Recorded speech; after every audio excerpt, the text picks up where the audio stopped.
Hi, അസ്സലാമു അലൈക്കും റഹ്മത്തുള്ളാഹി വബറകാതുഹു.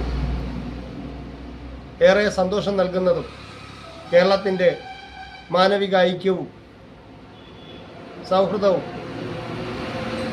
വിളിച്ചോതുന്നതുമായ ഒരു വാർത്ത ഇന്നലെ കേൾക്കാനിടയായി. വഖഫ് വിഷയത്തിൽ എല്ലാ പിന്തുണയും ഇന്ത്യൻ മുസ്ലിമീങ്ങൾക്ക് നൽകണമെന്ന് കേരളത്തിൻ്റെ മുഴുവൻ ക്രിസ്ത്യൻ എംപിമാരും ആവശ്യപ്പെട്ടിരിക്കുകയാണ്.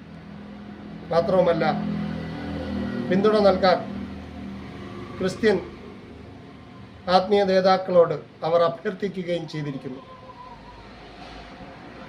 ഭിന്നത ഉണ്ടാക്കാൻ ചിലർ ശ്രമിക്കുമ്പോഴും കേരളീയ ജനതയുടെ ഇടയിലെ നന്മയും സൗഹൃദത്തിൻ്റെ മുഖവുമാണ് ഈ വാർത്തകളിൽ തെളിഞ്ഞു നിൽക്കുന്നത്.